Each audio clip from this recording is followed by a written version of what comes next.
Saludos a todos.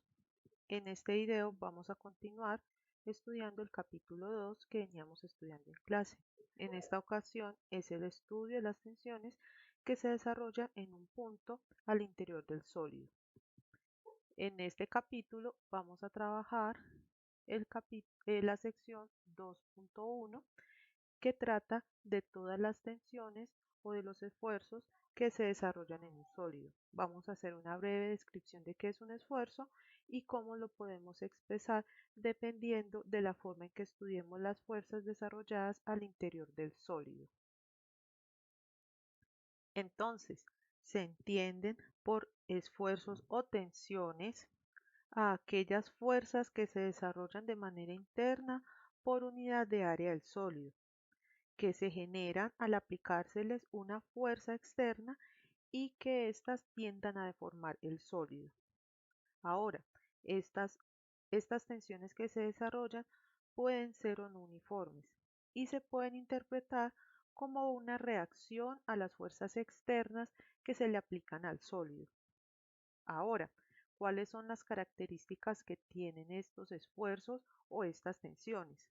Entonces, al trabajar con un sólido, en este caso, que es continuo y que continúa siendo continuo al ser deformado, la distribución de las fuerzas internas y por lo tanto de los esfuerzos se hace de forma uniforme y por lo tanto esta se puede representar empleando una función la cual es continua a trozos y cuyo dominio va a ser cada uno de los puntos y sus coordenadas en las dimensiones en que estemos trabajando, y estos puntos van a estar contenidos al interior del sólido. Ahora, vamos a considerar un cuerpo que en este caso va a estar en equilibrio. Y este cuerpo va a estar sujeto a unas fuerzas, las cuales van a ser superficiales y las vamos a denominar como F1, F2 y Fn. Esas son las fuerzas externas que tienen diferentes direcciones y las cuales van a ser aplicadas en la superficie del sólido. Y también van a haber unas fuerzas que van a ser las fuerzas másicas, que esas son intrínsecas a este sólido que estamos trabajando. Ahora, si cogemos a este sólido y usamos un plano para dividirlo en dos partes, tenemos que cada una de estas partes tendrá un vector n, este vector n gorrito, y este vector n gorrito será normal a esta superficie generada por el corte de ese plano. Ahora, como este tiene un gorrito, de aquí en adelante vamos a denominar vectores unitarios a todos los vectores que tengan un gorrito en la parte superior de la letra. Ahora, si observamos la mitad de la parte izquierda, podemos encontrar que se desarrolla una fuerza, la cual está distribuida en un área, como podemos ver acá, la cual equilibra las fuerzas que se encuentran dentro del sólido. Ahora, si analizamos esta mitad del sólido, vamos a ver que sobre este plano que logró dividir al sólido en dos partes, se encuentra un diferencial de área. Y este diferencial de área contiene un punto con unas coordenadas que son x, y y z, porque estamos trabajando en el sistema coordenado x, y y z. Y sobre esta área también actúa un diferencial de fuerza, un delta F, la cual se puede descomponer en Fx, en Fy y en Fz. Es decir, este delta F tiene componentes en Fx, en Fy y en Fz. Es decir, en las tres dimensiones en las que estamos trabajando el sólido. Entonces, como podemos ver, ese diferencial de área lo podemos volver cada vez más pequeño y lo podemos hacer tan pequeño que tienda al punto P.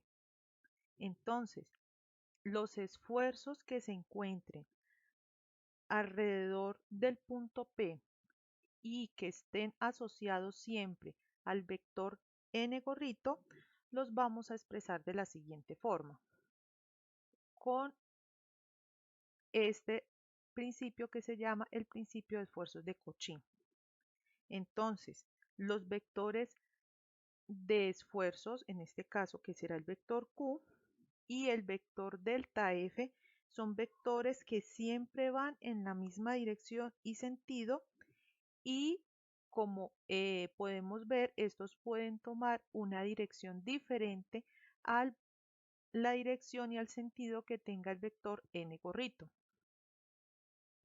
Ahora, para finalizar este tema, vamos a hablar de los tipos de esfuerzos que se desarrollan al interior del sólido. Para entender esto, primero tenemos que comprender cómo se descomponen las fuerzas internas al interior del sólido. Entonces vamos a hablar primero de la descomposición de las fuerzas. Entonces hacemos una ampliación de la zona en la que estamos haciendo el examen de las fuerzas. Entonces recordemos que hay un delta A y que en ese delta A se encuentra un punto.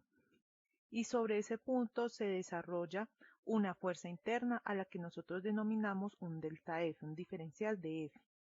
Entonces, como podemos ver, ese diferencial de F lo podemos descomponer en un delta F sub n, que es una fuerza que está normal a la superficie, y en un delta F sub S, que es tangencial a la superficie. Entonces, teniendo eso en cuenta, podemos descomponer los esfuerzos en dos tipos. El primer tipo, el cual llamaremos un esfuerzo normal, que denotaremos por sigma n, como podemos ver en la fórmula, es el esfuerzo que describe los procesos de tracción y compresión, y se describe por la fórmula que vemos en pantalla. Como podemos ver, los esfuerzos siempre son una fuerza sobre un área. Ya dependiendo de cómo se describa la fuerza, se tiene un esfuerzo normal u otro tipo de esfuerzos. Y el segundo tipo de esfuerzo que se tiene es el esfuerzo tangencial, y es el que nos describe los procesos de corte, y se describe por sigma S. Entonces tenemos el diferencial de fuerza, que es tangencial a la superficie, que en este caso es delta F sub S, y el diferencial de área que siempre hemos tratado.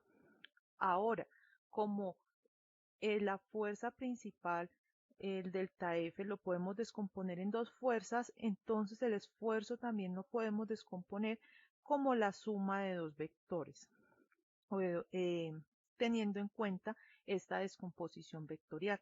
Entonces, teniendo eso en mente, podemos obtener que el vector de fuerzas Q se describe como la suma del esfuerzo normal a la superficie más el esfuerzo tangencial a la superficie, porque estamos teniendo la misma área y estamos solamente considerando las descomposiciones normales y tangenciales al área a la que nos estamos refiriendo.